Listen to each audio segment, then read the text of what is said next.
Nanditha last year Nanditha నేను ఒకటే స్కూల్లో చదువుకున్నాం, 4th క్లాస్ నుంచి classmates. Saint Ann's high school సికింద్రాబాద్లో. సో అప్పటి నుంచి మా ఇద్దరికి ఫ్రెండ్షిప్ ఉంది.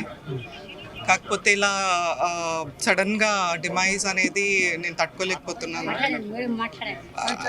ఇట్స్ లైక్ హార్ట్ బ్రోకెన్ నాకు. ఎందుకంటే నేను అసలు ఎక్స్పెక్ట్ చేయలేదు, ఎవరు కూడా అనుకోరు ఇది ఫ్రెండ్షిప్ ఇప్పటిది కాదు, చిన్నప్పటిది. మళ్ళీ గెలిచినాక ఫోన్ చేశాను నేను తనకి. కలవలేదు, కలిసే ప్లాన్ ఉండింది యాక్చువల్లీ. కలుద్దాము, గెలిచావు కదా పార్టీ చేసుకుందాము అని కూడా అనుకున్నాము. కాల్ చేసినప్పుడు కూడా ఫస్ట్ టైం గెలిచాను కదనే, మన గవర్నమెంట్ వస్తే బాగుండేది అని కూడా అన్నారు. ఒక మాట అనిపించింది, కానీ ఈ విషయాలను షేర్ చేసుకుందా? ఎమ్మెల్యే కాబోతున్నాను, నాకు పార్టీ అవకాశం ఇస్తుంది. అయితే సాయన్న